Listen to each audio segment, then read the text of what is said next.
Assalamualaikum warahmatullahi wabarakatuh. Perkenalkan, nama saya Nurul Aini dari Prodi Pendidikan Bahasa dan Sastra Indonesia, Fakultas Keguruan dan Ilmu Pendidikan Universitas Muhammadiyah Profesor Dr. Hamka.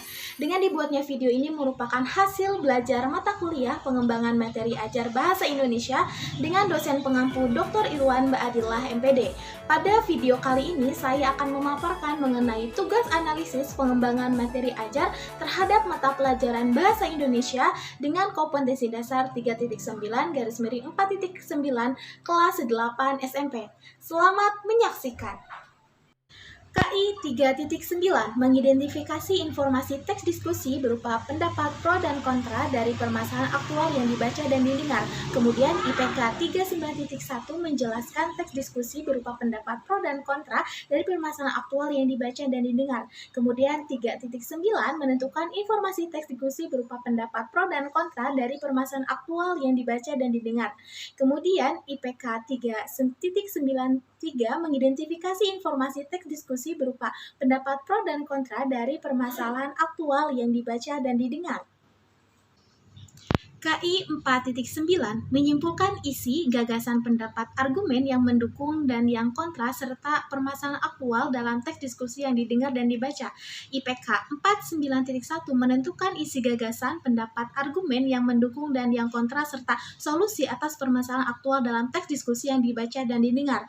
Kemudian 49.2 menghubungkan isi, gagasan, pendapat, argumen yang mendukung dan yang kontra serta solusi atas permasalahan aktual dalam teks diskusi yang dibaca dan didengar.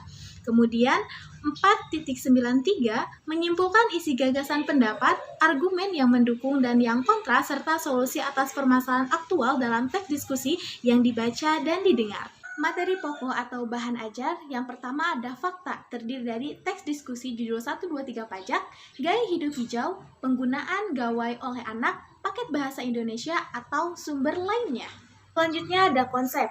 Konsep terdiri dari pertama, pengertian isi teks diskusi, yang kedua, fungsi teks diskusi, ciri-ciri teks diskusi, contoh teks diskusi, struktur teks diskusi, gagasan utama teks diskusi, alasan dan bukti pendukung suatu sudut pandang, definisi teks pro dan kontra, perbedaan pendapat pro dan kontra, serta simpulan isi, gagasan, pendapat, argumen yang mendukung dan yang kontra terhadap teks diskusi.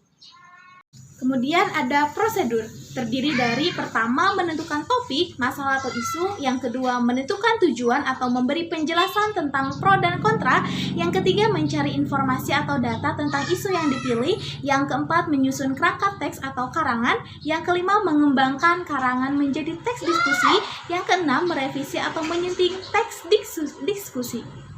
Selanjutnya, metode dan langkah pembelajaran. Metode ada yang pertama, diskusi kelompok, yang kedua, sesi tanya-jawab, dan yang ketiga, penugasan individu dan kelompok. Kemudian, langkah pembelajaran terdiri dari kegiatan pendahuluan, inti, dan penutup.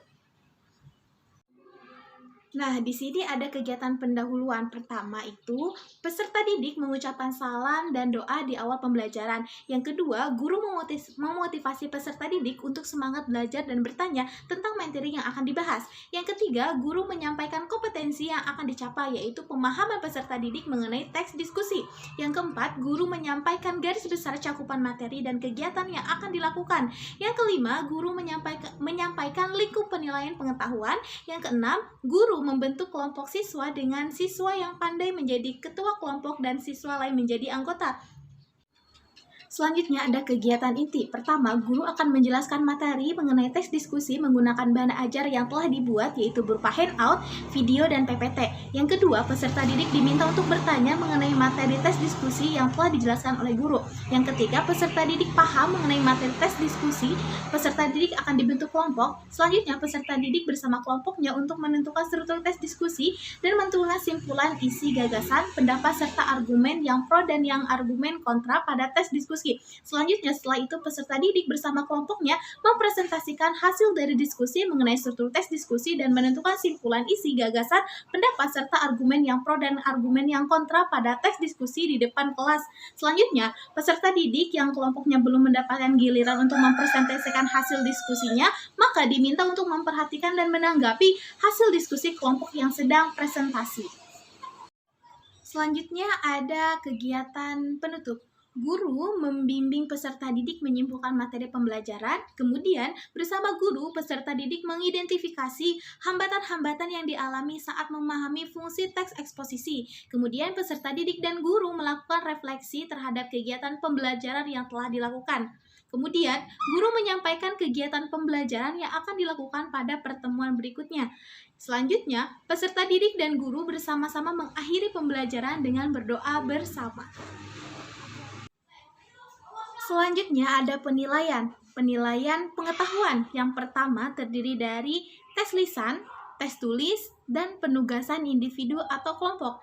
Kemudian penilaian sikap bisa dilihat melalui pertama, observasi, penilaian diri, penilaian antar PD jurnal. Selanjutnya, penilaian keterampilan bisa dilakukan dengan tes praktik, proyek, portofolio, produk, serta presentasi.